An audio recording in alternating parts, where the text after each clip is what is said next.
Selamat malam bagi Bapak Ibu Saudara yang dikasihi oleh Tuhan Yesus Kristus.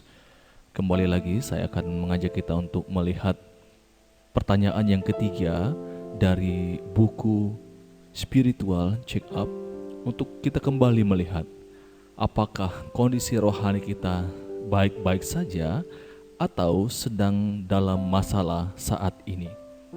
Pertanyaan yang ketiga untuk kita pada saat ini adalah, apakah Anda semakin banyak mengasihi? Apakah Anda semakin banyak mengasihi? Tuhan Yesus mengatakan bahwa kasih adalah tanda paling nyata dari seorang Kristiani. Ada beberapa firman Tuhan atau ayat firman Tuhan yang menyebutkan akan hal itu. Yohanes 15 ayat yang ke-12. Inilah perintahku, yaitu supaya kamu saling mengasihi seperti aku telah mengasihi kamu. Yohanes 15 ayat yang ke-17. Inilah perintahku kepadamu, kasihilah seorang terhadap yang lain. Roma 12 ayat yang ke-10. Hendaklah kamu saling mengasihi sebagai saudara. 1 Korintus pasal 16 ayat yang ke-14. Lakukanlah pekerjaanmu dalam kasih. Ibrani pasal 10 ayat yang ke-24. Marilah kita saling memperhatikan supaya kita saling mendorong dalam kasih dan dalam perbuatan baik. Ibrani 13 ayat 1. Peliharalah kasih persaudaraan. 1 Petrus pasal 4 ayat yang ke-8. Tetapi yang terutama, kasihilah sungguh-sungguh seorang akan yang lain. 1 Yohanes pasal 4 ayat yang ke-21. Inilah perintah yang kita terima dari Dia. Siapa saja yang mengasihi Allah, ia harus juga mengasihi saudara seimannya. Kasih adalah tanda dan karakteristik kekristenan. Sehingga dalam 1 Korintus pasal yang ke-13 mengatakan bahwa apapun yang kita lakukan, jika tidak dilakukan dengan kasih, maka itu tidak akan ada artinya sama sekali.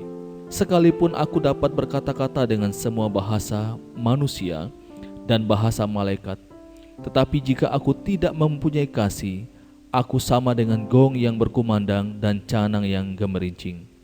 Sekalipun aku mempunyai karunia untuk bernubuat, dan aku mengetahui segala rahasia dan memiliki seluruh pengetahuan, dan sekalipun aku memiliki iman yang sempurna untuk memindahkan gunung, tetapi jika aku tidak mempunyai kasih, aku sama sekali tidak berguna. Dan sekalipun aku membagi-bagikan segala sesuatu yang ada padaku, bahkan menyerahkan tubuhku untuk dibakar, tetapi jika aku tidak mempunyai kasih, sedikit pun tidak ada faedahnya bagiku. Ketika kasih makin dingin, maka dosa akan makin menampakkan diri dan kita akan makin tidak serupa dengan Yesus.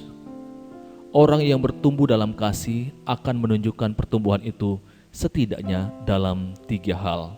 Yang pertama, kasih mereka bagi sesama orang Kristiani makin kuat.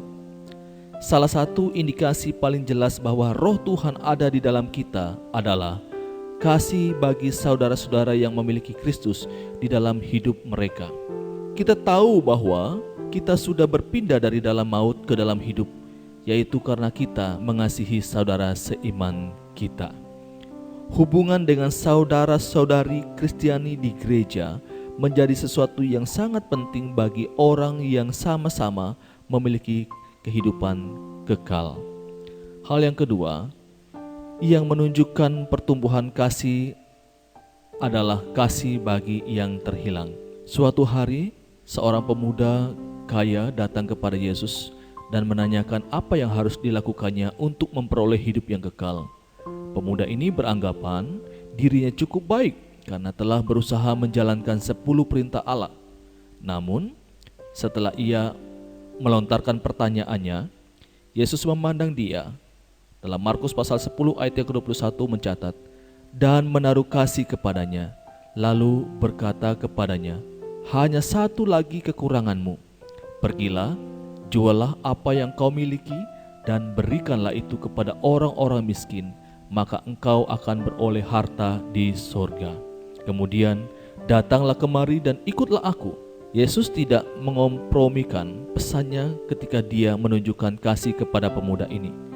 Dia menyatakan dengan jelas bahwa seseorang harus meninggalkan ilahnya atau harta miliknya untuk memperoleh kehidupan kekal dan mengutamakan Kristus. Meskipun tak ada indikasi bahwa pemuda ini kemudian menjadi murid Yesus, Yesus tetap menaruh kasih kepadanya. Ketika kita makin serupa dengan Kristus, kita pun makin menunjukkan buah roh dan kita akan makin mengasihi orang lain, termasuk orang-orang yang tidak memedulikan hal-hal mengenai Tuhan. Hal yang ketiga yang dapat digunakan untuk mengukur pertumbuhan kasih adalah kasih bagi keluarga Anda. Bagi kebanyakan orang yang telah membaca kalimat ini mungkin akan menjadi bagian pemeriksaan yang paling kejam. Kita lebih peka terhadap perkataan dan perbuatan tanpa kasih saat berada di rumah, bukan di tempat lain. Dan diri kita yang sebenarnya terlihat pada saat kita berada di rumah. Namun demikian, kita tidak pernah boleh meyakini bahwa kasih terhadap anggota keluarga tidak mungkin bertumbuh.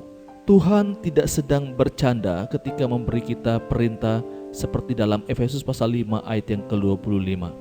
Hai suami, kasihilah istrimu sebagaimana Kristus telah mengasihi jemaat dan telah menyerahkan dirinya baginya.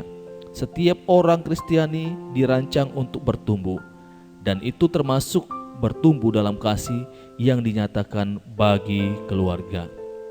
Seiring berjalannya waktu, anggota keluarga Anda, pasangan, anak, orang tua, saudara kandung dapat merasakan bahwa Anda mengasihi mereka lebih daripada sebelumnya.